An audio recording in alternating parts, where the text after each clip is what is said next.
आसिम भाई, शुक्रिया आपका। ये लोग बीजेपी से ठीक से लड़ पा रहे हैं कि सिर्फ गाल बजा रहे हैं?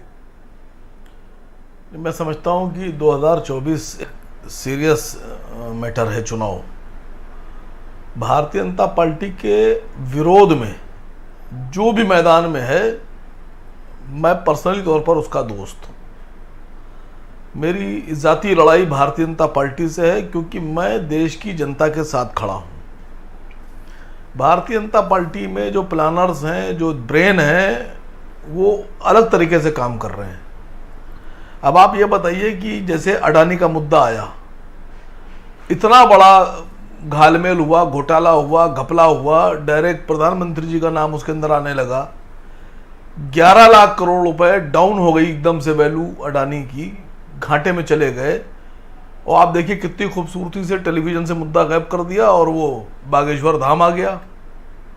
वो साहब हिंदू राज बना देंगे, ये कर देंगे, वो कर देंगे।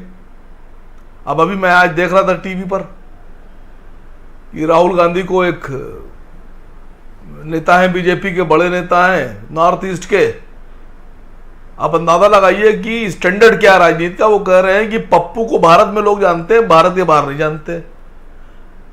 अब पप्पू कह कौन रहा है?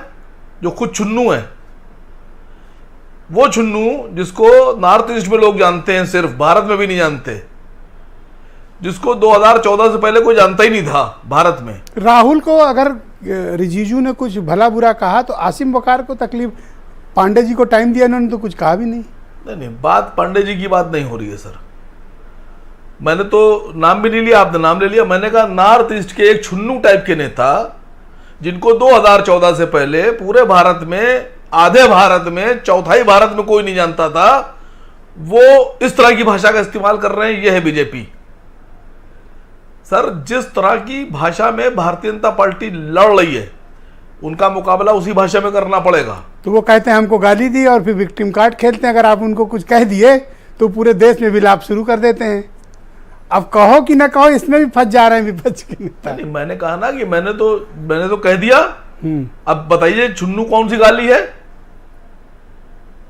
छुन्नू, मुन्नू, पुन्नू, टुन्नू, ये गाली कहां है? अच्छा, अब आप ये बताओ कि यूपी में इन लोग के पास अपोजिशन का प्लान ठीक है? नहीं, देखिए भारतीय जनता पार्टी जब 2014 में सत्ता में आई थी, उस वक्त हमारे देश में, मैं उत्तर प्रदेश की बात करूं, लखनऊ में रहता हूं, हमारे यहाँ हम लोग जो तेल, सरसों का तेल खरीदते थे, वो 70-72 रुपए लीटर था। और 70-72 रुपए का तेल आज, अभी 10 साल पूरे नहीं हुए, अगले साल 10 साल पूरे होंगे, 220 और 230 और 240 तक चला गया। पर जनता के बीच ये मुद्दा ही नहीं है। क्यों नहीं है? कहां कोई बोलता? क्यों नहीं है सर?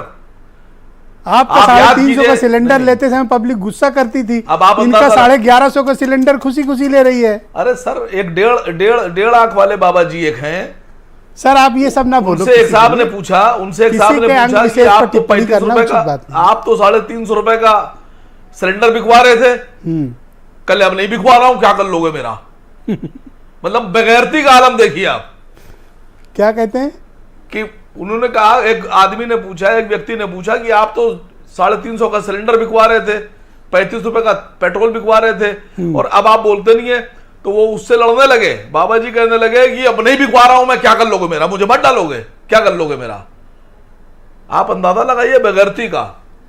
देखिए, मुद्दे जनता के वही हैं जो पहले थे कि देश नहीं बिकने दूंगा, देश नहीं झुकने दूंगा। पूरा देश बिक गया सर, कुछ बचा ही नहीं है। और मुद्दा होता क्या है कि जब आप लड़ने पहुंचते हैं तो ये गेंद दूसरी तरह की फेंकने लगते हैं। इनसे मुकाबला करने के लिए इनके जैसी सोच चाहिए, और हाथ में 2-3 बैट चाहिए। हाथ में 2-3 बैट नहीं, 11 खिलाड़ी के हाथ में 2-2 बैट, 22 बैट चाहिए। नहीं, हेलमेट भी डबल लगाओ सर, क्योंकि आप गेंद फेंकोगे तो ये कहेंगे देखो मार डाला।